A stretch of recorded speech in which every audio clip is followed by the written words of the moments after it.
تعالوا نعمل مع بعض حمص شام او حلبسة على حسب ما بتسموها. انا عارفه ان انا بقالي كتير مختفيه عنكم، كان عندنا ظروف في البيت. اتمنى ان انتوا تدعونا كتير الفتره الجايه ان شاء الله. هحاول على قد ما اقدر انزل لكم فيديوهات كتير.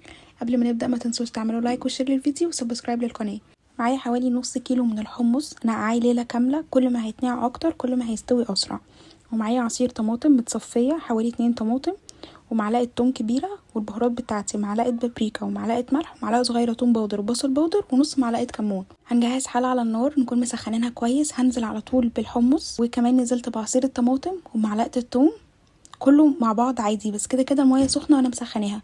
والبهارات بتاعتي، البهارات دي بتدي ريحه حلوه جدا وطعم احلى زي بتاع العربيات بالظبط. نزلت كمان بمكعبين مرقه برضو بتدي طعم حلو قوي اكنك جايباه من بره بالظبط.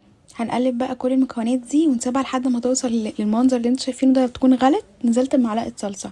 معلقه الصلصه هنا بتدي لون احلى، بتبقى نفس اللون من بره بالظبط. مفيش حد ما بيحبش الحلبسه، بجد طعمها تحفه. بصوا بقى التركيه الجامده دي، بنشوف كده عند بتوع العربيات بيبقى عابين ازايز كده بيحط لكم عليها من الكوبايه. انا عملت دقه كمون ودقه شطه، اللي حابب بقى بيحط الشطه بيحب الشطه بيحط، واللي حابب دقه الكمون بيحط. بتبقى طعمها تحفه لما بتيجي تحطي بقى في الكوبايات زي بره بالظبط. كان طعمه حلو ومستوي جدا، والحمص الحمد لله كان مستوي عشان نقعيه ليله كامله. فدي اهم حاجه تعملوها. اتمنى ان انتوا تجربوا الطريقه دي، ما فيهاش اي اختلاف عن بره خالص. لو انتوا بتحبوا الحلبسه وحابين ان انتوا تقوموا تعملوا في الشتاء، اتمنى ان انتوا تقوموا تعملوا وتقولوا لي رايكم في الكومنتات لما تجربوها. ما تنسوش تعملوا لايك وشير للفيديو وسبسكرايب للقناه.